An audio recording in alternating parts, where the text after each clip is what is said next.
All right, well, good evening, everyone. Those of you who have come this evening, thanks for being here. As same as last week, we're recording this tonight. Number one, it's live, but then secondly, we're recording it for future use in a podcast as well. So that's okay, correct? Absolutely. Okay. If you say anything tonight and you want it out, we can edit it. So later. I was just putting down some notes today and thinking. Well, let me first just address the fact that only half of our air conditioning units in here are working. So if you need water, there's water in base camp. It was really cool Sunday morning, and some people complained, so I said, well, let's just turn half of them off, and then we'll get the others. That's a joke. I didn't really say that. This half doesn't work, so this half is working, and it was, anyways. So if you need water, there's water in base camp. Go in there and grab one out of the fridge in there, but it's not terrible right now, so I think we'll be okay. We'll probably survive. So Stephen Owens is a good friend of mine.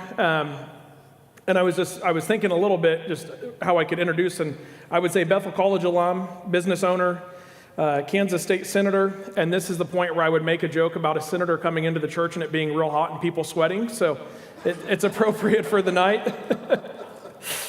But I would guess the greatest of all of these is that you're husband to Rose Owens, and of all those titles and all those things you do, that's probably the greatest, and Rose is sitting down here in front by Rebecca.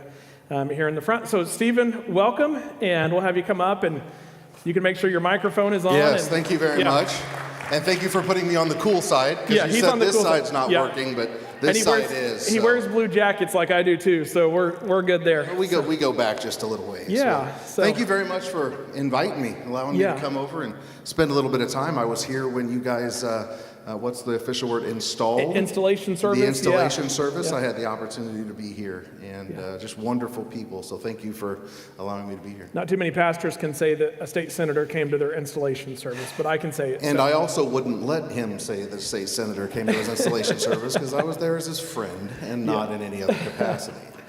I want to begin this, actually. This is a good segue into this. I was thinking today, and I'm expecting a fascinating conversation tonight about the person, the journey of Stephen Owens, God's faithfulness to Stephen Owens, and the political office is really just a chapter in the story and not the center of it. So we're going to get a chance to kind of hear his whole life. And for those of you who are unaware, I had a brief stint serving in local politics in Newton, Kansas. I had the privilege of being Newton's mayor during its sesquicentennial celebration.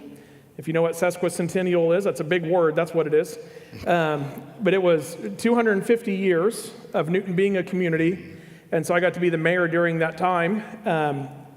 I really enjoyed it, serving in that, but I realized that really my mission was to the church and not in politics. And so I left that time, but I heard a quote by Falwell, from Liberty University, Jerry Falwell, and thank you, Jerry Falwell, and he said that the idea that Christians shouldn't serve in politics was created by the devil to keep Christians out of politics. Amen to that. And, we need good people serving in politics, and while we have to be cautious in the church, I think, of allowing the gospel message to kind of get conflicted or tied up with politics, we need to be aware of what's happening around us, and we need to be people that are in tuned and engaged. And we were talking a little bit before this, and one of the things we said was, differences of opinions and different ideas, as long as we want what's best for humanity, we can sit at the table together. And that's an important thing, and honestly, we've lost that a lot in the United States, and I think it's something that we need to return to. So that's probably about the extent of our political conversation tonight. We'll talk a little bit about something else here in a while, but I want to start with a quick lightning round, if we can, to get to know the person of Stephen Owens. So, okay, what you got? Yeah, favorite drink: coffee, tea, soda, energy drink, water? Iced tea. Gallons of it. Gallons of it. Favorite Kansas restaurant? Favorite Kansas restaurant would be where my wife and I go for our anniversary, which is Red Rock Canyon Grill over on Rock Road. Yeah. Definitely one of my favorites. It's a good one. Good place to go. If you weren't in politics, what is a dream job? As if politics was the dream job. Oh, it is not the dream job. What would be, if you could do anything, what would it be? I am living it, and I'm so incredibly blessed because I'm a business owner, and that is something that I have wanted to do since I can remember. I've always wanted to work for myself, and God has blessed me tremendously over the last 23 years to work in a full-time capacity for myself. So good. I'm living the dream. Living the dream, entrepreneur.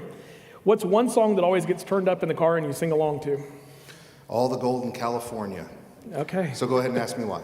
Why? So my dad was a country music drummer and singer. So not only did he drum in his band, the would-be famous band is what they called themselves, okay, but he also was the lead singer and a drummer, which is pretty impressive by itself.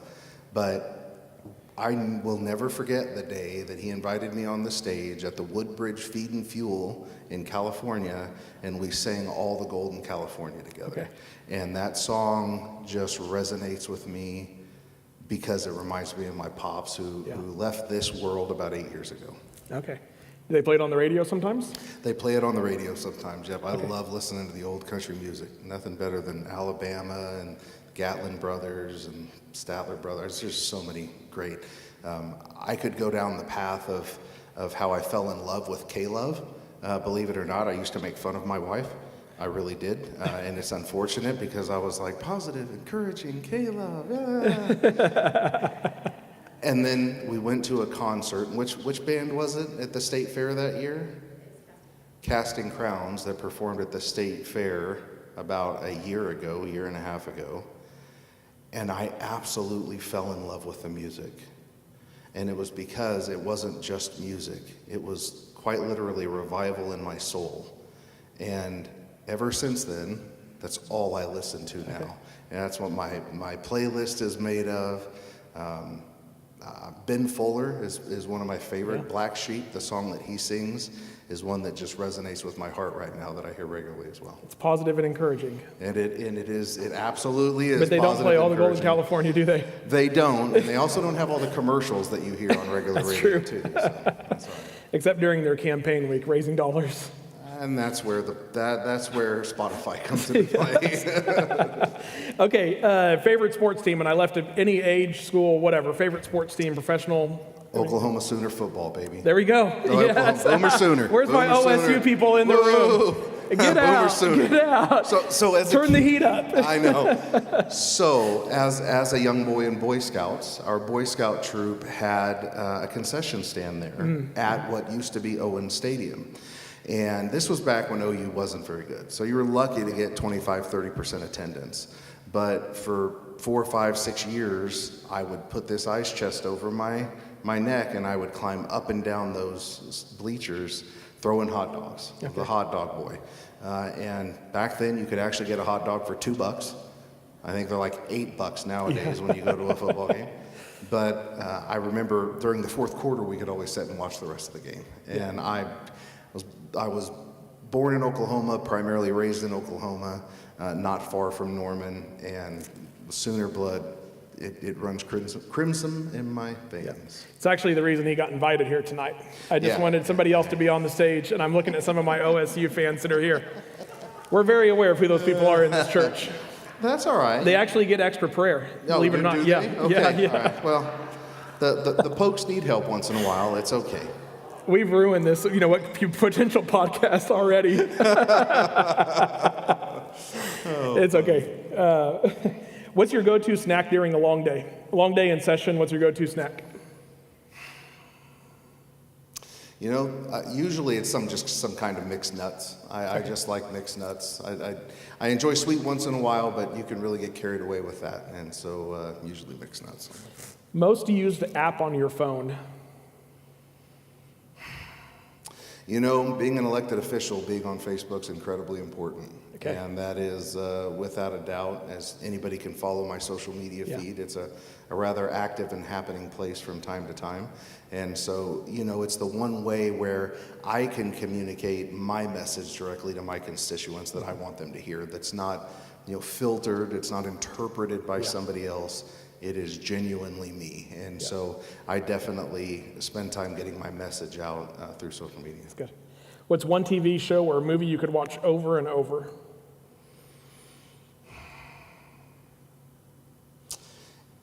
One TV show, I don't watch. You don't watch a lot of TV, I don't do you? watch a lot of TV. No. So I'm involved in a lot of businesses, and the way my brain works, I don't slow down very often to just sit back and watch TV. And so there's really nothing that comes to mind because I'll turn the TV on to watch some news. Yeah. But generally beyond that, I don't watch a ton of TV. I was going to guess the news. Yeah. I mean, that would be kind of the go-to.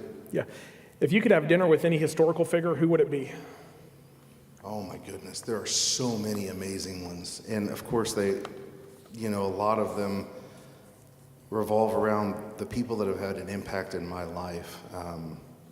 It's try not to be cliche, but there's no question that I would love to sit down with Jesus Christ. Mm-hmm. My wife and I watched the Chosen series, and I just absolutely love how Jesus Christ is portrayed through that series as just being so human, so much like us. Yeah.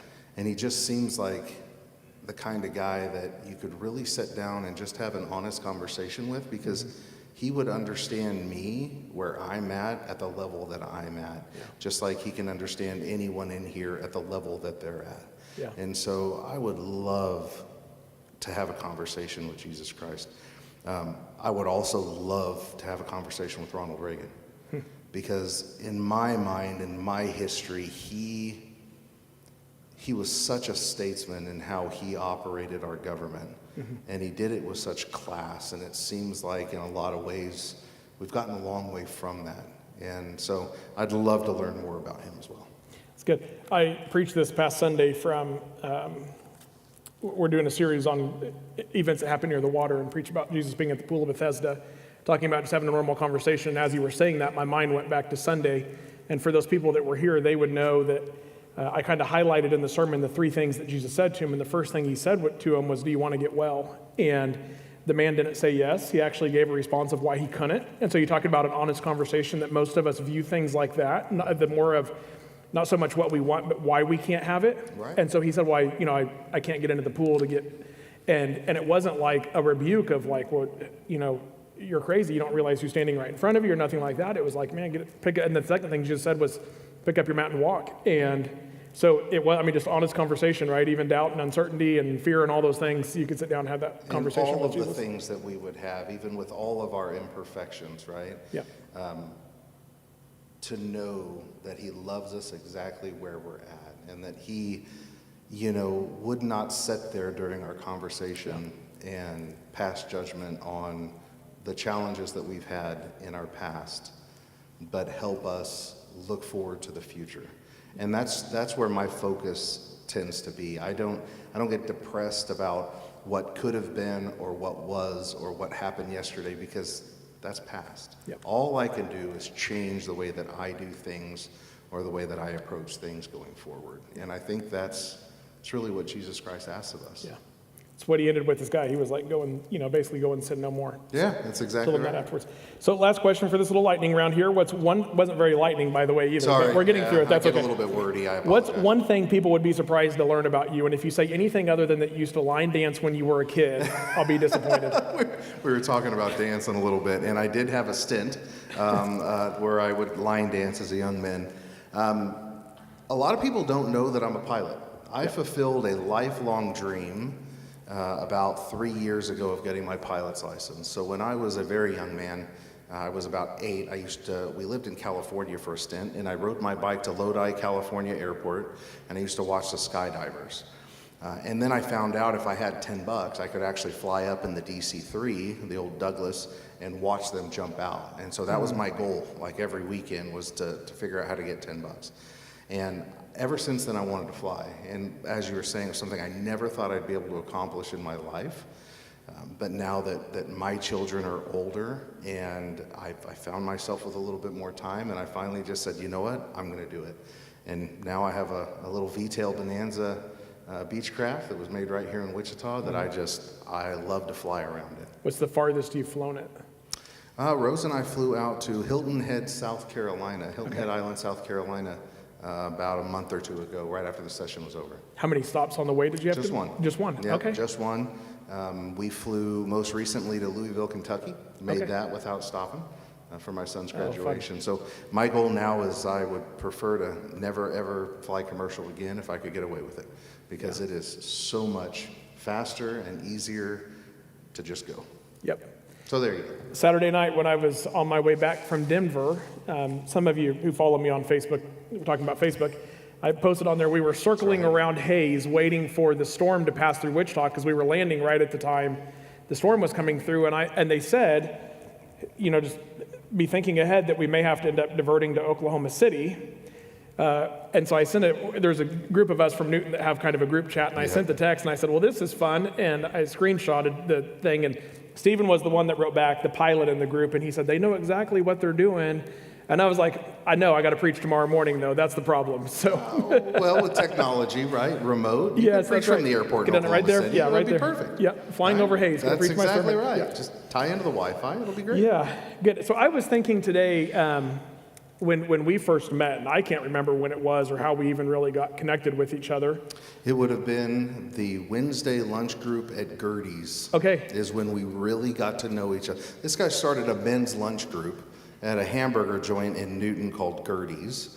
And we did that for a couple of years, and then he bounced out, and then there was a bunch of us that kept meeting at Gertie's, and then we kind of went all around, and it's morphed into this really large group now that meets Fridays at the Chinese joint in Newton, and it is a men's group. Yeah.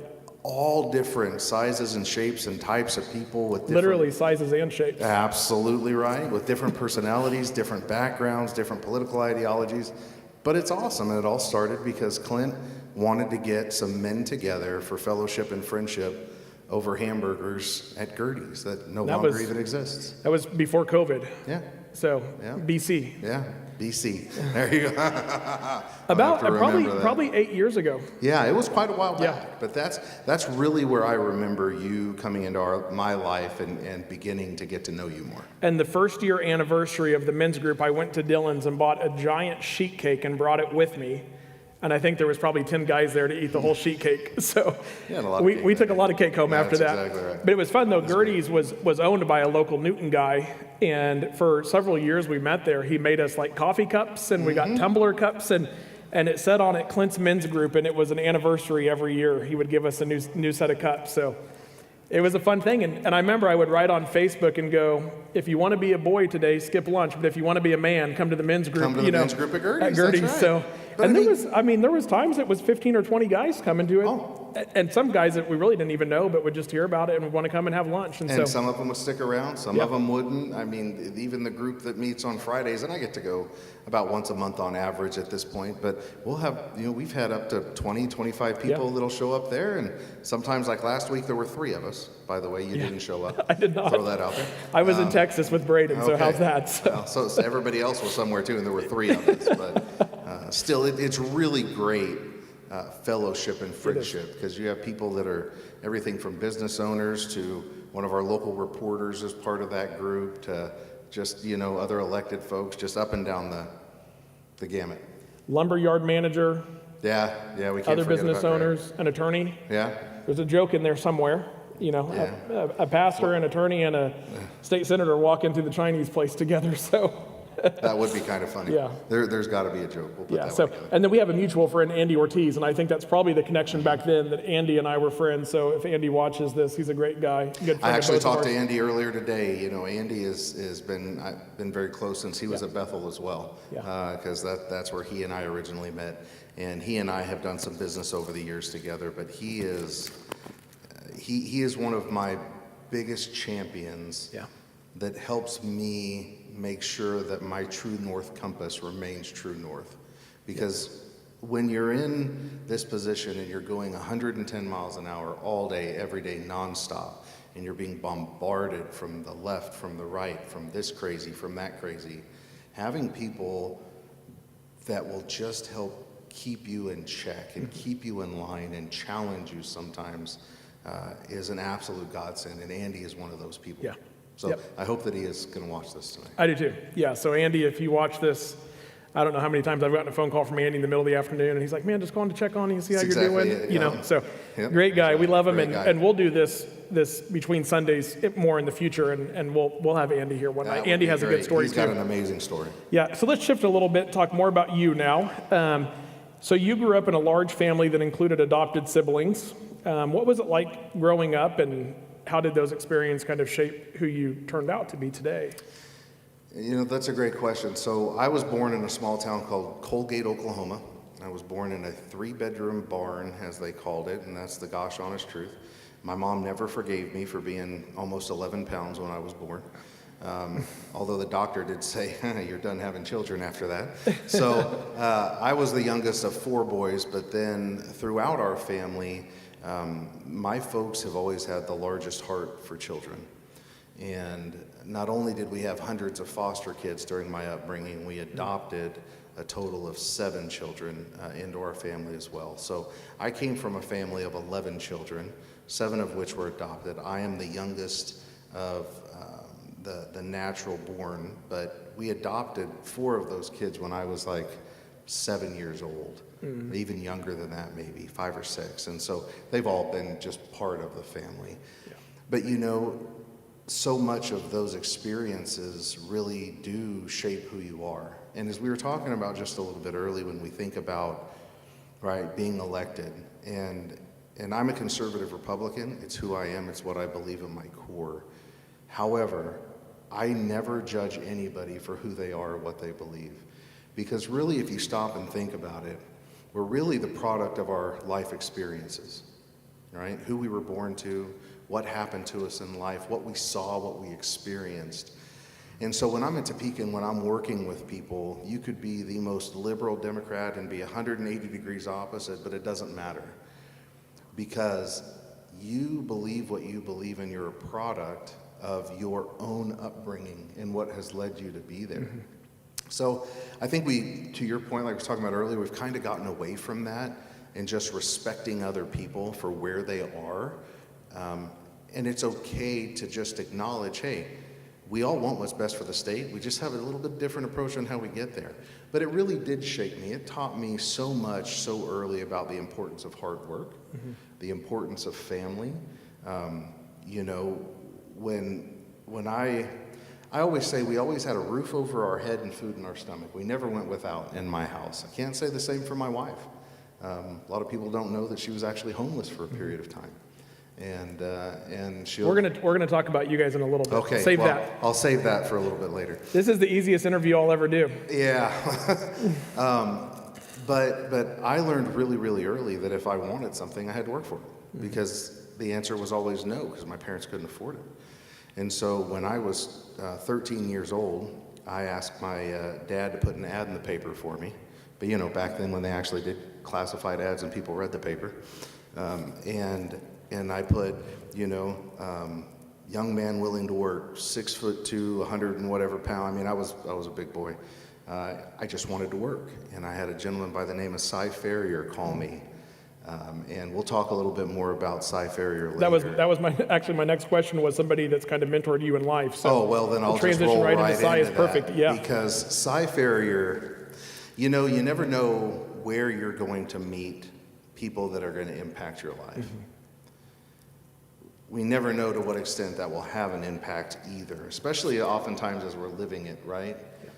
But Cy Ferrier took this young boy kind of under his wing, and to know Cy Ferrier is to know a man that always wore overalls, always wore flip-flops, and always had a cup of coffee in his hand. That's all I ever knew was him after retirement, right? And so he and his wife had an 80-acre, they called it a farm, really wasn't, but I did everything from help them build a lake to plant thousands of trees. He taught me how to drive tractors and back trailers, and he was a man's man that you could tell truly cared. And so we would work, and then he'd have me in for lunch, and they'd feed me a sandwich, and I'd drink milk, and then about a year later, Cy's like, look, we want to have you back this summer. He said, and I'm going to give you $1 an hour more as long as we don't have to feed you, because you're eating me out of house and home.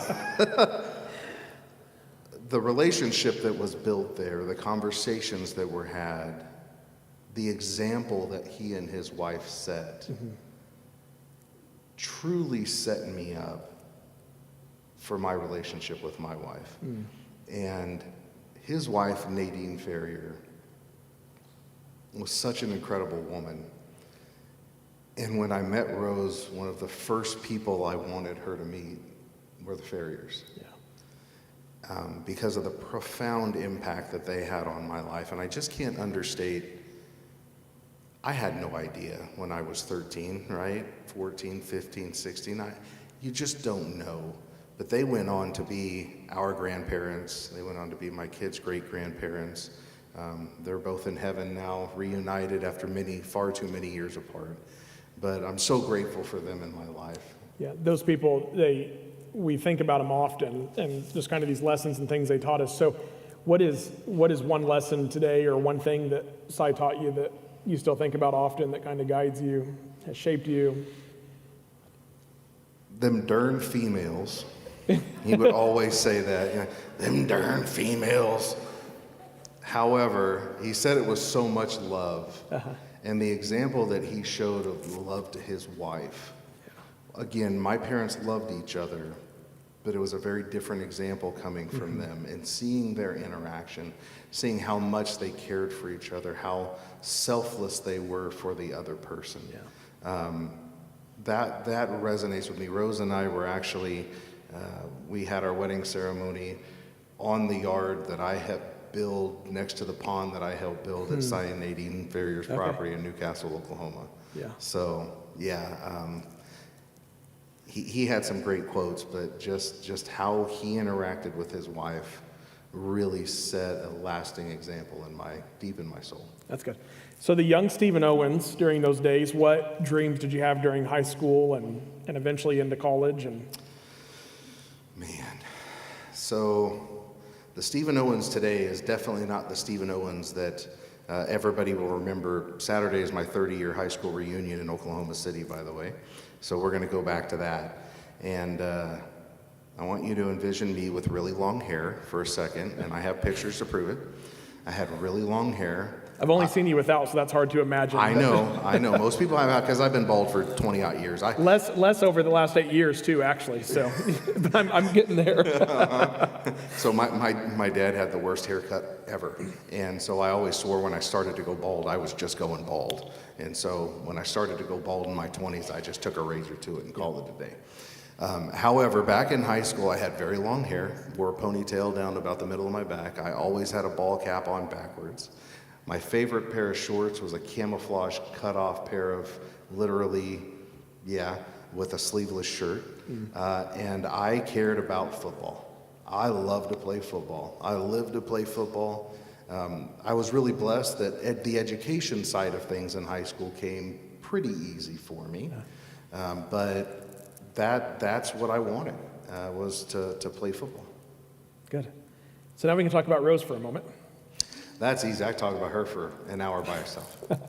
So somewhere along the lines, you guys met. How did you meet? And when did you know she was the one? Okay, this is great. You're going to love this story. I love this story. Now, does she agree to this story as well? With some Rebecca and I have two different stories of how we met. With some variations. We both agree on how we met. And actually, we were in Oklahoma last weekend and kind of relived this just a little bit, although I was driving Rose's van and, well, it doesn't go quite as fast. So, believe it or not, my wife and I met on a blind date. It was my best friend who was dating my ex-girlfriend, who was Rose's friend, that introduced us to one another. I'm confused, but okay. I know, I get it. But suffice it to say, but very close friends of ours. How old were you at this blind date? Let's see, I was 17. This was high school? This was high school, middle of my junior year of high school. Okay. And at this point, I was working at a little grocery store, and I got off at 10 o'clock at night. And my buddy had kind of set this up ahead of time, and so he and one of his friends and his girlfriend went and picked up my wife, who is now my wife. And in true fashion, as you know, kids tend to do, we drive a little bit fast, we get a little bit crazy, and so we played chicken at about 10:30 at night in the parking lot of this grocery store.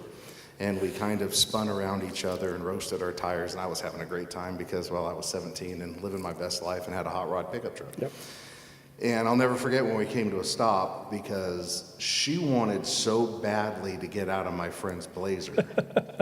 And she was so mad because the other guy that was there that was just riding along with them had fired up a cigar as well. Okay. And it was not a good sign. And she jumped out and quite literally knocked me over getting out of that Blazer. And so when I say she knocked me off my feet the first time we met, I mean that literally and not figuratively. And I remember, I'm not lying, forgive me, I remember looking at her and thinking, oh my gosh, she is so gorgeous. And okay, this is the 17-year-old me. Yeah. So she was wearing a pair of boot jeans, and I don't know if you know what boot jeans, anyway. Needless to say, she looked really, really nice, and I was quite literally on the floor. And she could not, she just wanted to get away. She wanted to get away from everybody. She wanted somebody to take her home. She was done with this. Like, this was a terrible experience. And I'm like, hold on. Come back to my house. Let's just hang out.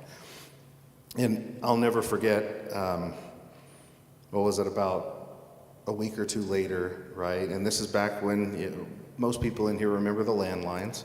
And so my mom would always have me, I'm sitting here on the phone, but she had told me that she was moving and that she didn't want to get attached. Mm-hmm. Well, she got attached, I got attached, and we actually just celebrated 29 years of marriage this past May 31st. Thank you. And I'll tell you, I can never fully explain in words the importance that she had in developing me into who I am today. Yeah. I would not be who I am today without her. There's no question. She has such an amazing ability to know where I am, to lead me without knowing that I'm being led, to be an example, to be a helpmate, to be a support.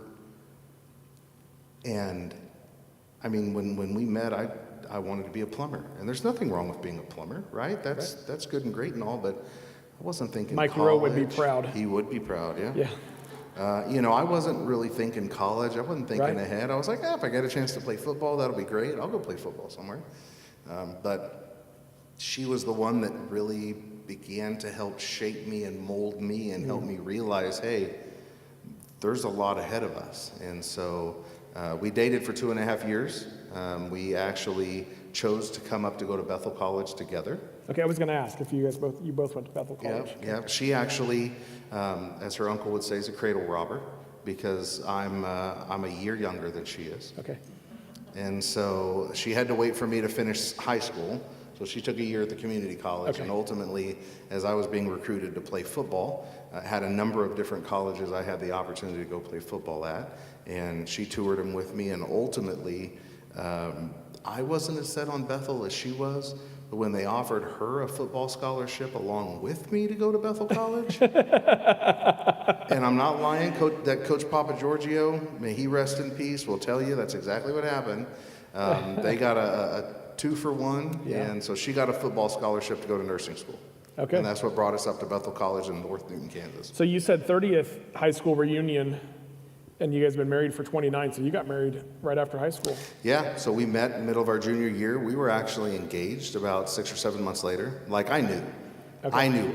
This woman was way out of my league. Well, yeah, you knew it when she knocked you off your feet. That's what I mean. Yeah. And it's like, holy cow. And she loved to wrestle. And she was not afraid to fight for what she believed in and take you down. And she broke my best friend's toe once. Like, you don't mess with the woman. And we need to get her on here too, I guess. Oh, man. I knew, she knew, but we still wanted to make sure that we gave it the due diligence. And so we chose to go to college for a year, lived in the dorms. She loved the dorms. I hated the dorms. I wish we'd have got married a year earlier after that experience. But that's what led us to Heston. All right, after we got married, we had a little apartment in Heston, and now we've been in Heston for 29 years. Cool. It's remarkable. So you played football for Bethel College, and that's actually how you and Andy met, correct, on the football team absolutely. There? The guy I was talking about earlier. I did not play football for Bethel College, but Andy and I met in the city of Newton. Okay. But football, college, marriage, the beginning of adulthood, and all that happened around the same season. Looking back, in those years, what were some of the most defining moments that kind of led you to where you are today? Probably talked a little bit about that, I think, with... Yeah, there were so many moments during my time at Bethel. And Bethel College, from a political standpoint, is very different than I am. Mm-hmm. Yeah. And that's okay, right? Because it helped define me and help me develop my character and who I am and kind of where I came from. And so somewhere along the line at Bethel, I realized I really probably should get an education while I'm there and not just play football. Yeah. And so I ended up graduating at Bethel College with my undergraduate degree in business and accounting. Okay. And one of the best jobs I got straight out of school was working for a CPA firm here in Wichita. And it was a great experience, but it helped me realize that me sitting behind a desk doing tax returns my whole life was not something that I wanted to do, even though for quite a while I did think that I wanted to do that. One of the defining moments, though, was when I went hunting with a good friend of mine in Oklahoma, and his dad was a bail bondsman. Mm. And I had never heard of that. I had no idea what it was or how it worked. But what I know is he had made a couple $100 that night while I was asleep. And here I am with loads and loads of student loan debt. Loads, because if you go to a private college and you come from families like we have, a lot of student loan debt. And I was looking for something that I could do kind of on the side to that wouldn't interfere with my family time with my wife and my children, but that I could make some side income. And ultimately, that led me to create the company that we have now, where we've got about 30 agents across the state. We work with the courts every day. We work directly with law enforcement, and we really ensure that the court system functions the way it needs to by ensuring that defendants are present when they need to be there and held accountable for what they're charged for. Mm-hmm. It saves the taxpayer a tremendous amount of resources because those people aren't sitting in jail. It's really cool to be part of a profession that not only is enshrined in the U.S. Constitution, but in the state Constitution. Mm-hmm. Both of them have a guaranteed right to bail because you're innocent until proven guilty. Yeah. So that means you shouldn't have to sit there the entire time until your guilt is proven. So that was really a defining moment that really helped me realize, okay, there is so much opportunity out there. Mm-hmm. It's really up to me to find that opportunity and to try to capitalize on that opportunity. Yeah. That's good. I didn't know that's how you got started in the bail bondsman. That's an interesting story, and to hear you put it like that, as far as just... Yeah, a lot of people don't understand it, right? And right. Most people will never need it. I mean, let's be real. Yeah. Hopefully, anyway. I've never thought about it from the perspective of making sure that person is back to answer to for what they've done, or to prove their innocence. That the victim has their day in court. Yes. Right? Yeah. Because if they're not present, law enforcement is already, overtaxed with what they have to do. Law enforcement agencies don't have warrant officers like they used to. And so they don't have anybody dedicated to go and tracking down these people. And so that's where that private contract exists between us, the defendant, and the court that provides us with that obligation to make sure that they're held accountable for what they're charged with. Yeah, that's interesting.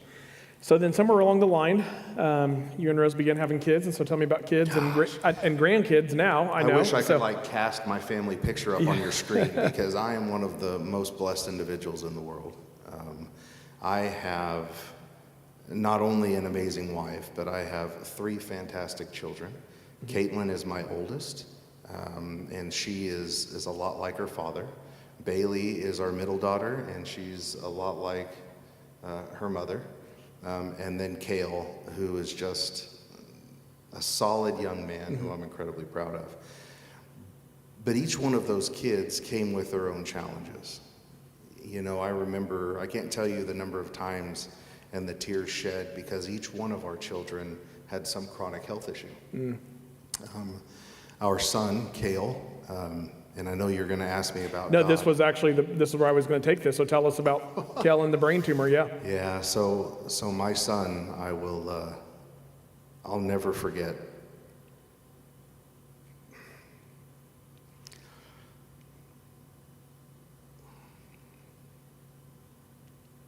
Still, he's 21 now. But when he was 6, we had to have him in for an MRI because he started having seizures. I'll never forget when the doctor came in, as well as the MRI radiologist technician, and said, your son has a brain tumor. And it's about the size of a medium-sized egg, and it says it's in his left frontal lobe. And if you can imagine, any one of you that have children can put yourself in that shoe and imagine what receiving that news was like. And just immediately, of course, your mind goes to the what if. What if it's this? What if it's that? I can't fathom the idea of losing my only son. I don't know how I'm going to get through this, because they really, within a couple of days, wanted to take him in for surgery, have it removed. And I'll never forget reaching out to my core people and them surrounding me, and just praying that, whatever God has in store, just let my son wake up being my son, the person that he was before he went under. Even if the path takes him somewhere else, I just want my son to be back. And I'll never forget, it took a couple days. But it was during this time that he kind of stopped being mama's boy and became daddy's son. He was such a mama's boy growing up, and he only wanted to be with his mom, until this time in the hospital where he did not want me to leave his side. And he was fine with his mom leaving, but I wasn't leaving. Yeah. And I'll never forget how thankful I was that he woke up being himself. And I knew that because he had reached over and grabbed a handful of hair off my arm and yanked it just out of nowhere. Totally random, but I just cried with gratitude because I knew it. And thankfully, the story ends well, per se, because my son is 21. He has a beautiful wife, and they're expecting their first child here in August, which is a miracle in and of itself, because not only did that brain tumor come back when he was 13 and had to have it removed again, it came back again when he was 17. And he had to undergo radiation therapy in Oklahoma City, proton radiation therapy. And when I talk about my wife being such an amazing person, for 8 weeks, every day, she would drive him to Oklahoma City from our house for his 20-minute therapy appointment and drive him right back. And I'm like, oh my gosh, babe, that's exhausting. Why don't you stay there? And she's like, honey, he needs his people. He's literally having radiation shot into his brain. He needs his support group. And she's like, it's just my job. 8 hours a day, that's what they did. So it's quite remarkable. But during that time, the prayers, being surrounded by people, finding out that, did you know that when they remove a tumor, even if it's a benign tumor, they still send you to an oncologist? I did not. I didn't either. Yeah. And so imagine how terrifying it was when we're waiting on the results of this brain tumor, and they set up an appointment with an oncologist. All of these things are so vivid in my mind because the impact that it had on me. And it's in times like those where you really have a choice to make, right? You can be angry at God, or you can turn towards God. And I'm so grateful for my wife's example. My faith was built upon her rock. And it has been that way. And she has helped me so much in my faith journey. But in times like those, where you choose consciously to turn to God and to watch him work in your life, is absolutely remarkable. Yeah, how do you think it shaped your understanding? When we were visiting, you used a phrase, manna from heaven. Thinking about God's provision and his faithfulness, was it this, or was there a different time where you clearly saw kind of God's providing in a way that only he could, that just kind of those unexplained provisions? Yeah, so when I was sharing with you about manna from heaven, you know, if any of you have ever started your own business, you know how hard that is. You know that while business is exciting and you see on TV and a lot of people make it look really easy, right? I mean, Elon Musk and Jeff Bezos and all these people, I mean, from our perspective, it looks easy, but if you've never lived it, it's hard to help you understand the roller coaster ride that is starting your own business and then taking that business full time. And that's what I did in 2003. We had our daughter Caitlin, and we were pregnant with Bailey. She came in 2004. But I took that business full time, and the times that we would pray for God just to provide $25 for us to go to the grocery store. Now, we'd never pray for people to get in trouble, right, and to break the law. We would just pray that if they did, that they would give us a call. Yeah. Okay? I was thinking, I know where this is going. Yeah. I mean, let's be real. And so there were many times that we saw his hand directly at work, and I will never forget the time that I was humbled when we had to turn to the church to help us make our house payment one time. And it happened one time in our entire life. Yeah. And it was incredibly humbling. And we've paid that back 100 times fold. Yeah. But those are the things where, you know, God puts you through that refiner's fire to just help you be a better person.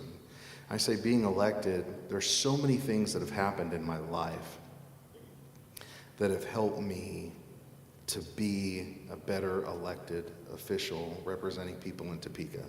Whether it is from the family that I grew up in, the foster care system, the health care system. I mean, I was on the fire and EMS department. There's so many things that helped build me into who I am, to know that God has me exactly where he wants me. Yeah. And I'm incredibly grateful to him for him showing me that and for knowing that. So I want to share one more story about God, specifically in Topeka. We're going to talk about that in a moment. Okay. I know where you're going. Okay. So hold that thought. Hold that thought. But I would maybe just throw in here, you know, the whole purpose of these is to point people toward God. And I think often we hear, and I know I say it a lot on Sunday mornings, I'll say that, you know, God loves a cheerful giver, and we really do believe, not in a prosperity gospel, but in a sense that if we use what we've been given, you know, to further his kingdom or to show the love and the hands and feet of Jesus to people, that really there is a return of that. And I would say that Stephen Owens is definitely one of the most generous people I know. And I say that personally, not that I've been beneficiary of it personally, but there's a few people in my life I know that if I have someone that I know that has a need, I know that he's one of the people, and you may not even realize that when you've given to things that I've been involved in, I've recognized that. And Andy is also one of them. Andy Ortiz is one of them. There's a couple other people in Newton I can name. I won't, because I don't know that they would want me to share, but I'm just saying that I know that there was a gentleman that I met here in Wichita, and he needed a bike and some clothes and was just in a bad situation. I had met him on the street. And I've told you guys before, I've told classes here that if I was a millionaire, I wouldn't be for long, because I could give it all away. And it's kind of scary that I control most of our finance, I manage most of our finances in our house. It's not a control thing. Rebecca and I do it together, but I could give it all away in a second. I just don't have a whole lot to give away. So, but what I do have is I have good friends around me that do want to help, and Stephen is one of those people. So just for those here and those who may watch ever in the future, just to say that I think that I really do believe that God gives back tenfold 100%. To what we could ever give if we're willing just to use what he gives us for the people around us. Where much is given, much is expected, and I believe that, you know, and I believe that God has blessed me to bless other people. Yeah. And I know that. Yeah. So thank you for that. Yeah. I love to give, though, without the recognition. I know you do, so that's why I said it. Yeah. I know, because I love to just help people because, I'm no different than anybody sitting here today or anybody out there, right? I'm just an average person trying to do extraordinary things. Yeah. And that's what it comes down to. One of my favorite things to say is you can't outgive God. Yeah. And if you think you can, test him. Bible says don't test God, right? But there's certain places in Scripture actually where God says, do test me in this. And one of those things is, you can't outgive God. When I went to Honduras back in January, the church knows this, but there was several people from Newton and Stephen being one of them that helped fund all those bunk beds for people to sleep in down there in Honduras. And so it's just like, sometimes that giving and that collective impact, especially if people working together, we'll never know sometimes how much that has on other people and that impact. So, and that's what I love about giving is, sometimes it's the smallest thing. Yeah. Right? Sometimes it's the smallest thing that can literally make the biggest impact in somebody's life. And I love being able to help people that truly want to help themselves. Yeah. That truly, I so believe, and as I've shared, we all need a hand once in a while. We've all been in places where, man, we just need, God, just give me a break. Yeah. And if I can give somebody that break at that right time that helps lead them closer to Him, but then sets them on a trajectory of bettering themselves, like what a gift that is. That is truly changing somebody's life. And sometimes that is us working or doing or giving and not expecting a result, but just trusting that what we're doing is what God has called us to. That's exactly right. I mean, it's not about what you're going to get. It doesn't matter. Honestly, right. It never even comes into my mind, right? It's how can I support this person at this time? For sure. And God has blessed me to be in a position to where I can do that sometimes, and I'm grateful that He has, and I try to be a very good steward. When we talk about, that manna from heaven only came because Rose and I committed to being full tithe payers and to giving God His due first. And we have stuck with that commitment ever since then. Because if you give to Him first, He is going to bless you over and over and over again. And we've seen it in our lives. Yeah, absolutely. So shifting now a little bit to Topeka. Yeah. I think a lot of people, especially today, if we look at the national level, we see politicians really serving as a career, which maybe to the detriment of our government a little bit. But you've described it as more of a calling, something that you felt like you were called into. So tell us about the moment when you sensed God was leading you to serve in Topeka. So you started off as a representative. Yeah, so I served for 6 years in the House as a representative for the 74th House District. And then 2 years ago ran for the Senate seat in the 31st Senate District. Can you tell us what that 31st Senate District is, roughly? 31st Senate District is all of Harvey County, so that's the perfect square. But then it gets a little bit crazy as you drop south, because we kind of it includes all of like Mount Hope, Park City, Valley Center, Keachai, but it even dips down into North Wichita around the 235 and Meridian area. Down south in there, it gets down to about 29th Street. So it kind of does one of these zigzag things to where I have part of Wichita as well. So I say all of Harvey County and northern Sedgwick County is what really makes up the district. And I assure you, never when I was going to school, when I was building businesses, when I was taking care of my family, did I think, ooh, I want to run and be elected one of these days. Like, if you'd have known what my wife calls me, her long-haired rebel hippie boy, or I forget what it is. Long-haired rebel boy. I can be a bit of a hippie sometimes. That to think that one day I would serve in Topeka is a far-fetched joke almost. And so it's remarkable how God has a way of working within your life and then testifying to you in very personal ways that it's what you're supposed to do. Yeah. And I had heard someone speak and talk specifically about what you mentioned, that if you can serve, you should serve. Yeah. And it was right around this very time as I have been considering, is my family in the right place for me to do this? Because this is an enormous commitment.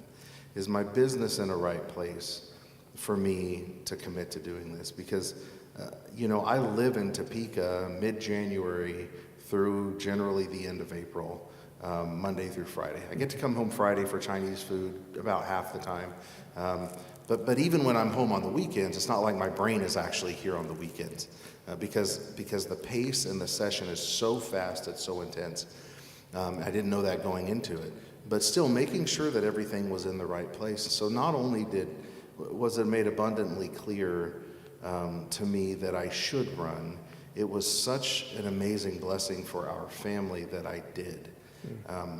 And God never said, hey, you should run and I'm going to have you serve. Like, I knew I was supposed to run. The individual who I actually ran against, wonderful human being. He had been in that seat for 12 years. But you could tell that he was not as engaged as he once was. Nobody had ran against him in about 10 years. And so when I finally decided to do it, I really felt like the district was ready for a change, and well, ultimately they agreed with me. But during that time of service, it allowed my son to take over my responsibilities at home.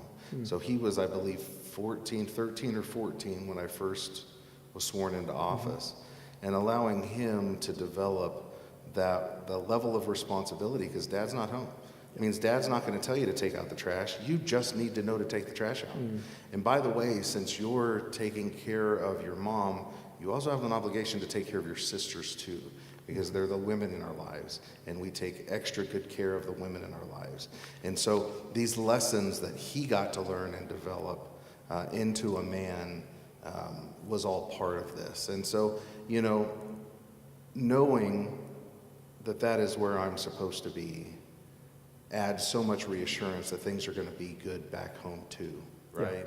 Yeah. When I knew I was supposed to run and when I won, I knew that God was going to help me figure out how to balance the businesses back home, the family, and the chaos that exists in Topeka, and it all to still work. And certainly not without some serious hiccups and road bumps along the way, but we've been able to make it work. I think what a lot of people don't realize, especially in public service, he'll tell me if I say politician, he'll say I'm a public servant. That's exactly right. I'm not a politician. I'm a public servant. And that's a humility thing. I mean, because it is service to the people around you. And I think what we miss sometimes, especially at the local level, which I experienced with the city, and at the state level that I know you experience, and knowing you enough to know that this is true for you as well, is that at these levels, you're not going to get rich. That's for sure. You're not going to get rich doing it. That may be different in D.C. That's evident there. But locally, that's not the case. And the amount of time that is given to those positions is astronomical. When I served on the city commission, I got paid $125 a month. And everybody in Newton thought we got free water, and we didn't have to pay any utility bills, and we got to go out to eat on the city's dime every night. They just didn't realize that we liked going out to eat. But right. I mean, the requirements at that level was 20 to 25 hours a week by the time, or a month, I'm sorry, by the time, which is 4 to 5 or 6 hours a week. And by the time you had planning meetings and all those other things, Topeka's even greater than that. It pays a little bit better, but it's not significant by any means. But just to say that there's a lot of just service that goes into at these levels, and then the results of that, state level and local level, city or county, affects our lives so much more than anything in DC does. And these are significant implications on how we operate every single day in our life with these state level and lower. And kind of the lower you go, the greater impact it has on you every day. At the city level, it's huge. So, the saying that no good deed goes unpunished, right? And that's what service in a lot of ways is, especially in the environment that we live in today.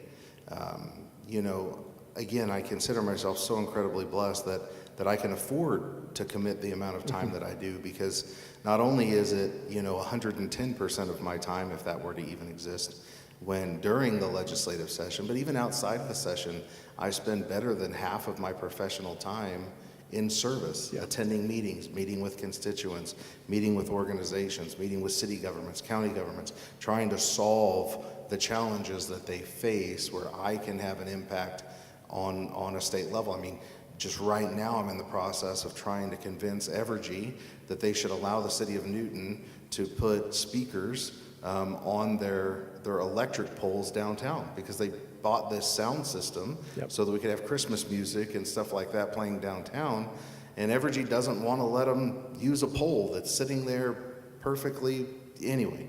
So, but these are the type of things that just happen perpetually, where I just consider myself so blessed to be able to commit that amount of time in service, because that is truly what it is. And as the great big thank yous for that, you get cussed at online, you get nasty emails, you get dirty voicemails, you really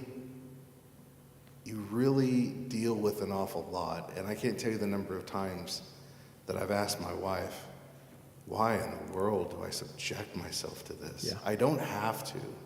But then she reminds me, and I've told so many people, she says, but if not you, then who? Yeah. And so it's a reminder that, I am called to be where I am today, even when the arrows are being shot, even when the disagreements happen. And so that's why, just about in any forum I try to talk about just respecting one another, learning how to disagree agreeably. Just because you see the infighting happening on a federal level and you think that that's all that happens in Topeka, it couldn't be further from the truth. There are more Republicans than Democrats, but we eat together, we live near one another, we work with each other all the time. The vast majority of pieces of legislation that pass the legislature, 70 to 80% on any given year, are bipartisan, or nearly unanimously bipartisan. But of course, that's not what the media wants you to see. They want you to see the controversy. They want you to see us fighting. They don't want you to see us sitting down, working things out, and trying to strike that balance. Now, obviously, ideologically, there are just some significant differences where you won't find compromise. And that's just inherently part of the process. But those same people that we disagree with on the Senate floor or on the House floor are the same ones that we then have dinner with later that evening. And talk about our family and how our kids are and things like that. Kind of going back to each other. We want what's best. We might have different avenues on how to get there. So what committees do you serve on right now in Topeka? So I'm on four what they call policy committees. Okay. So I'm vice chairman of the Commerce Committee, so all things business related. But then I'm also on public health, taxation and assessment, as well as Senate Ways and Means. So I'm on the income side of the P&L and on the expense side, being on Senate Ways and Means. So I spend an awful lot of time digging into the budget. On top of the policy committees, I chair the Budget Subcommittee on Human Services. So every bit of your Medicaid dollars, Department of Children and Families, Kansas Department of Health and Environment, Kansas Department of Aging and Disability Services, all of those budgets I'm responsible for on the Senate side, and that makes up roughly 30% of our overall spending. Yeah, that's good. So I think this is the moment you're going to talk about with God and Topeka and just the intersection of that together, but you mentioned a prayer caucus. Yeah. Maybe describe what a caucus is first, but then also talk about the prayer caucus and just how you saw God show up in that for you last year.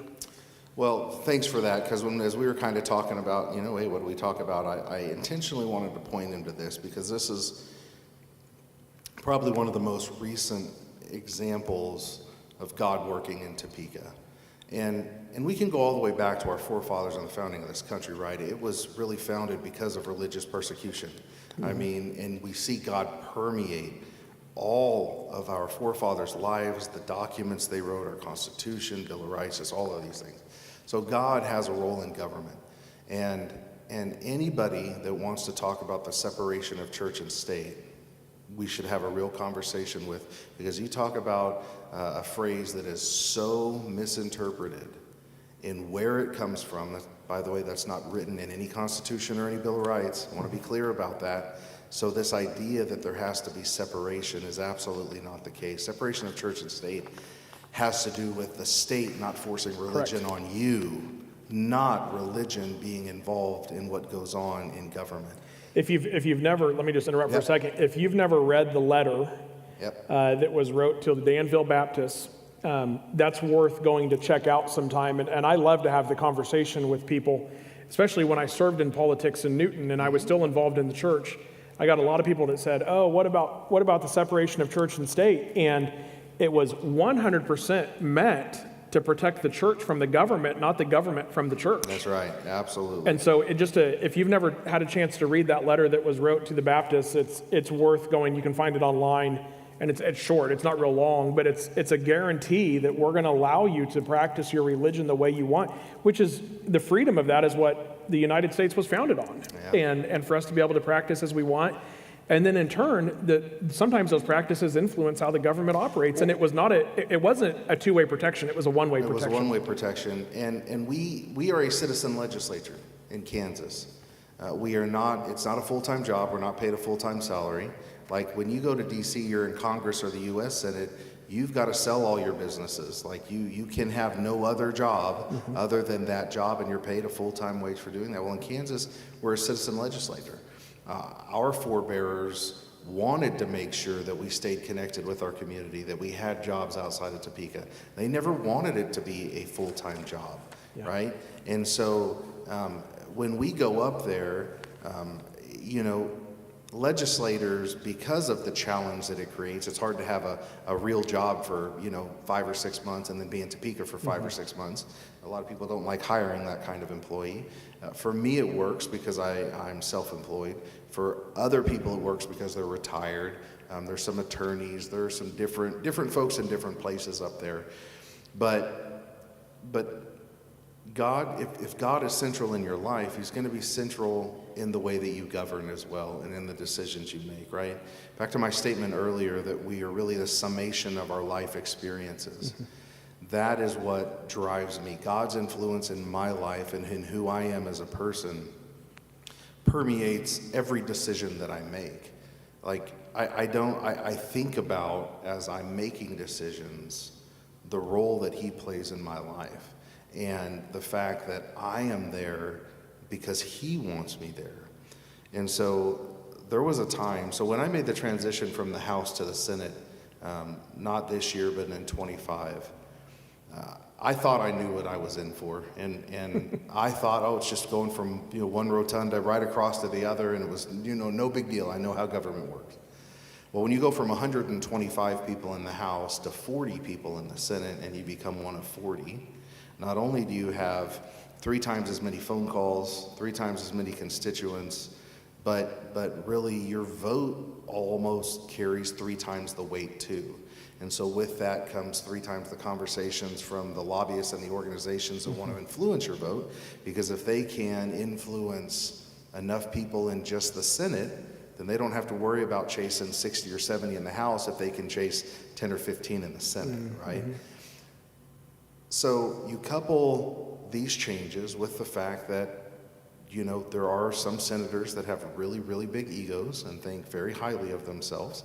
And working with that type of person is challenging. And so as I went in and started seeing some of the way people operate with the additional pressures, man, it started weighing on me. I was very frustrated with one of my chairmen at the time over some decisions that individual was making and the way that individual chose to run their committee, that it became very personal. And I was trying everything I could to be a godly person, but to still stand up for what was right.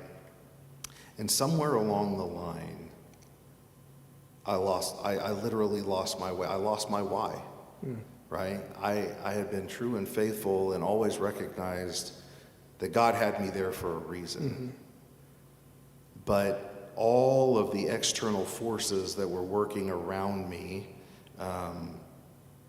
had just beat me down so much. And I'll never forget the Wednesday night when I called my wife, and it was about 10 o'clock at night.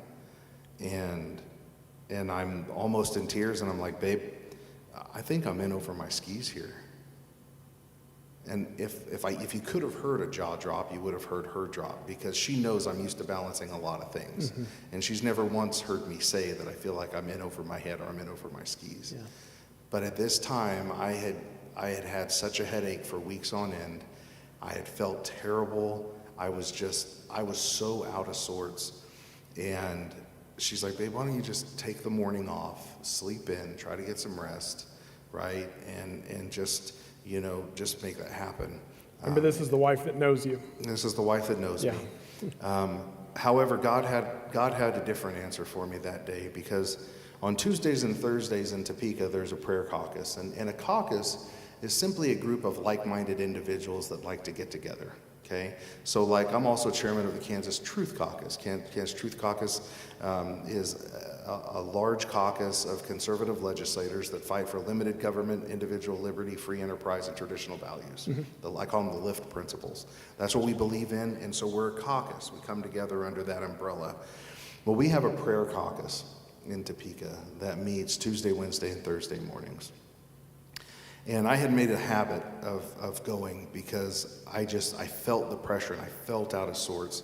And so I was making it a point to attend the prayer caucus. And there's so many wonderful people. There's about 20 legislators that show up religiously. And we pray for one another.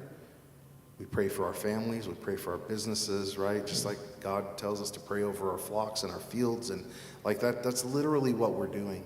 But on Thursdays, there's a guest pastor. And this pastor came in that Thursday morning because, of course, Rose said to sleep in, and what do? I wake up because I can't sleep. And I'm wide awake, and I'm like, well, I know I probably should sleep in, but you know what? I'm awake, I'm going to get ready, and I'm going to go to prayer caucus. And the pastor walked in that morning, and he sat down, and he said, for the last couple of weeks, I know I'm coming in here to speak to legislators. And he said, what a remarkable opportunity it is for me to share the word of God with men and women that are elected, senators and representatives. And he said, and for weeks on end, I'm like, what do I talk about? What do I talk about? And he just didn't know. And he said, and so I come here this morning completely ill-prepared. Mm-hmm. But as I walked in the room, it hit me. He said, we wouldn't have government if it wasn't for sin. Because if we were all perfect and living honest, true, moral lives, you really wouldn't need government to create laws on how men should live. And he kept talking about this, and I'm sitting here going, man, he's so right. And he's like, so you guys truly are called here to fight sin. I was like, wow, that's profound. And he said, so really the crux of the question is, how do you step into this role? How do you step into Babylon without becoming a Babylonian? Mm-hmm. How do you guys come here to fight sin without allowing it to envelop you? And that's when I knew he was there to talk to me. God sent him that day to remind me of exactly why I am called to be there. Mm-hmm. And I had lost track of it. I had gotten wrapped up in the egos and the people and the challenges and the stress and the pace, in the negativity and the hatred that exists sometimes. And I had forgotten that God had called me there to serve him and to serve his people. And I went up to that pastor and I gave him a great big hug with tears coming out of my eyes. And I'm like, dude, you were here for me. And I ended up calling him later and kind of sharing the story because God literally, I can remember it so clearly, the weight that was lifted off my shoulders, the relief that I felt in my head from the headache, the stress headache I've been carrying for weeks, it literally all lifted when I re-centered myself to remembering exactly why I am there. Yeah. And so there was only about 3 weeks left in the session. I went through the rest of that session feeling so much better. And then I came in 26, and I went up to that one individual who had made things so personal and had such a hard time, and I walked up and I said, I want to try again. I want to start over. I want to forget about everything that we've been through in the past, and I want to build a relationship with you. And I want to start out on a completely different foot. Let all the past go. And, you know, that it led to such a different perspective and a change in how I approach this legislative session. And so this session, I really literally focused on building relationships, helping other people, serving other people, loyally and faithfully going to the prayer caucus, because again, time after time, it has provided that inspiration, that spiritual lift that I need to literally go into Babylon without becoming a Babylonian. Yeah, that's good. Reminds me of what Paul says, how can we be all things to all people? To the Jews I became a Jew, and to the Gentiles I became a Gentile, and all of that. So some people think that morality can't be governed, but the bulk of the laws on the books are morality-based laws. For instance, speeding, there's speed limits out there. And because God calls on us to follow the laws. If everybody drove 100 miles an hour, half the population would die in a few days. Yeah. And so those laws are meant for that. Stealing is all morality. I mean, theft is illegal because of that. And so all of those things matter. So you're right. Everything comes back to that, right? Yes. I mean, we have a Department of Children and Families because there are parents that don't take care of their children and family, right? Which we're called of God to do, right?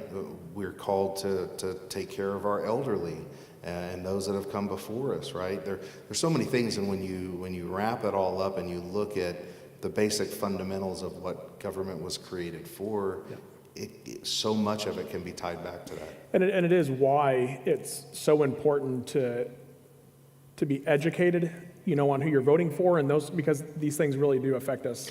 I wish more people would, right? I was having this conversation with Rose on the way down here because I'm contemplating some decisions in the political realm. And the sad truth, though, is that it's 10 to 15% maybe that are actually engaged in the process, that actually track how their representative or their senator is voting, actually care. Yeah. So many people just don't care. And it's unfortunate. I mean, I understand how you can get there, right? Because politics can be so divisive and so overwhelming, and it's easier just to shut it out and ignore it than it is to be part of fixing it. Yeah. But I want to be part of making it a better process, a more transparent process, a government that truly works for the people. And that's what I strive to do every time that I am in Topeka, every time that I am in a meeting. It's like, how do we get back to what government was meant to be, which is for the people and by the people. Yeah, that's good. So kind of shifting to where we are today, hopefully none of you will need a bail bondsman, but if you do, here's your guy. Call a bail bondsman and call your pastor. So yeah, well, that's exactly right. No, I was thinking we were talking kind of just things for your future, and one of the things you brought up was the potential of writing a book one day. And you said relentless integrity is what you would call it. So I own that. Explain that to me a little bit. I own that URL for my website one day for my book, because for me, throughout my life, no matter what I have been into, I've had people attack me, even before being in politics, right? People can just be very nasty. And really, at the end of the day, all any of us have is our integrity. A lot of people have a price tag on what their integrity is worth, right? They're willing to sell it. It's like selling your soul to the devil. They're willing to sell their integrity. And integrity is something that is so fragile and can so quickly be lost and is nearly impossible to be regained once you do lose it. And so you've got to be relentless about ensuring that your integrity stays above board. Because then when people attack you, when the nastiness and the vitriol comes out, you know exactly where you stand. Right.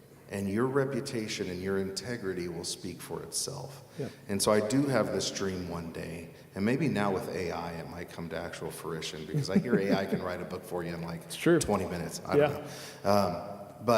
But there is this idea, and I don't think that integrity is just so instrumental, and we don't talk near enough about it. And for me, it has carried me through so many phases of my life, because at my core, I know who I am, I know what I believe, I know how I live. So it really doesn't matter what you say, or the nastiness you fling at me, or the accusations that you throw at me, because I have my integrity, and it's intact, and you can't hurt me if my integrity remains intact. Yeah, that's great. Okay, final question. We've gone way over our time, but that's okay. Oh my gosh. Yeah. See, I told you this time was going to fly. You Yes. get me talking. We've been talking back and forth this week. Don't give a public servant a pulpit, he said, right? right. It'll be a quick hour. So Yeah, it will be. I got this final question. People, if you were to answer this, people may know me as a senator, but I hope they remember me as, what would that be? A servant of God. I hope that people can see me, but can see God through me, and that I can more effectively, and this is something that I pray for regularly, to be a better servant. We're called to be an example, right? And for me, I want people to see God's works through me, and I want to be the example that he would have me be to those people that might lead them closer to him, because it is only through him that we receive our redeeming grace. And that is, at the end of the day, that's what it's all about. Politics, so many other things in life will try to pull you away from that. But at the end of the day, to know Jesus is to know your friend, to know your Father, and to know your way back to heaven. Yeah. And I just want people to see me as his servant, and as an example that he would be proud of, that leads people to him. That's good. We're going to kind of end it here, but just in closing tonight, I want to we pray often in this church for all of our leaders in government. It's something you can hear almost every Sunday here from the pulpit. Whoever's leading us in prayer during that time. But I want to take just a moment. Maybe we'll just pray for Topeka and for the people that are there. And then in the end, if any of you want to visit with Stephen, I know he'll stick around for a few minutes. But he did tell me that he has an early bedtime, so we won't keep you too long. So, no, I truly appreciate that, Clint. And I might just say in closing, you are blessed with a pulpit. Mm-hmm. You are blessed with a voice. And people in today's society, so many of them are so lost that they don't know where to turn. Mm. And so they turn to their ecclesiastical leaders for guidance. Mm-hmm. And while you're right, politics should not permeate a church. The mission and the vision of God should, and that direction is very clear. Yeah. And so, the separation of church and state is meant one way, not the other. Right. And so never be afraid to share what is good and right and true with the microphone that you were given. Yeah. Because I assure you, you put me in a forum full of people, and you're going to hear my testimony, because it's what I believe, it's who I am. And what's the worst thing that happens is you don't vote for me. And hey, that's all right. Yeah. There's actually one more thing, and you bring that up, and I was going to kind of skip over it because we are short on time, but if I can real quick, we had Embrace here on Sunday. And so for those of you that are on Sunday, we've been fundraising with the Embrace bottles, their yearly campaign. And it was reminded to me, and I was, I'm always maybe drawing attention to the reminder that Kansas is we're number 3 in the country for providing abortions. And we've become a hub for communities or for states around us for people to come here. And as Christ followers, regardless of what side of the aisle we find ourselves on, we can agree that Scripture is very clear on the life of the unborn. And there is no gray area in that.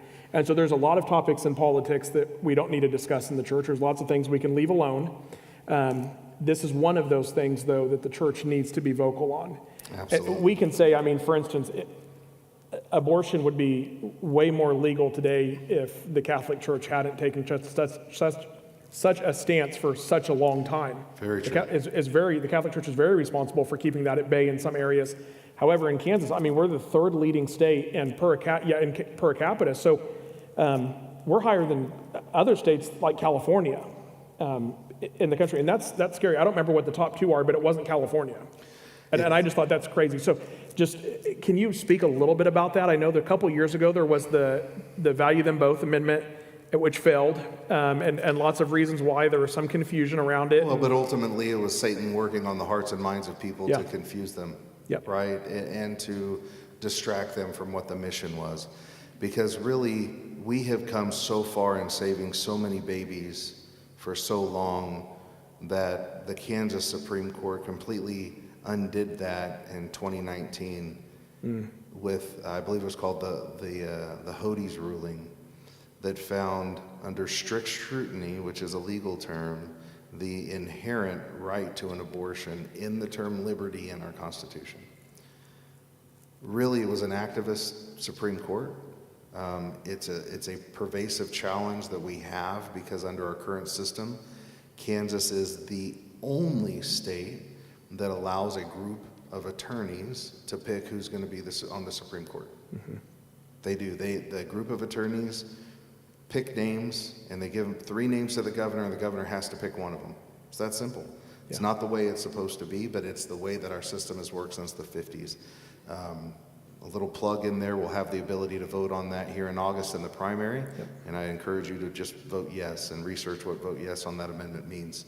But suffice it to say, when that ruling happened, what that did is it started to invalidate all of our abortion laws and rules in this state. So at a time, and if you'll remember, this was right when the U.S. Supreme Court struck down the right to an abortion on a federal level. Yes. Yep. And so when that fell, it created such a stir and such turmoil within the hearts and minds of people that our Value the Both amendment that basically said no, to the contrary, there's not a guaranteed right to abortion in the Constitution, that your legislators that are duly elected have the right to continue to regulate that. And unfortunately, that failed. And so since that has failed, many of the states all around us have banned abortion on some level or another because the Supreme Court ruling allowed that to happen. But because of our Supreme Court and their ruling that altered our Constitution, we're stuck. And so now everybody's coming here. And it's hard to swallow that because we really are such a God-fearing conservative state, yet it goes to show what happens when you have an activist Supreme Court that feels very differently. So we're seeing all of our rules and laws, many that have stand for a long time, fall in the court system, and we're inching our way back to late-term abortion, dismemberment abortions, legalizing everything all over again because of the decision of our Supreme Court. Happening right here in Kansas. Right here in Kansas. And people are coming from all around the country into Kansas for that purpose. One of our ladies here in our church, and I won't say her name, I don't have permission to, but I know she'd be okay with me telling this story. And those of you that go here probably know who I'm talking about, but she volunteers at Embrace. And one of the stories that she shares is they have what people they call interventionists. And when somebody comes in and they're considering an abortion, but now however they got connected to Embrace through there, they have these interventionists that kind of sit down and they walk with them and talk to him, walk with them through the process, talk to him. And one of her successful interventions was a girl that had come from Oklahoma to Kansas to get an abortion. Not a resident.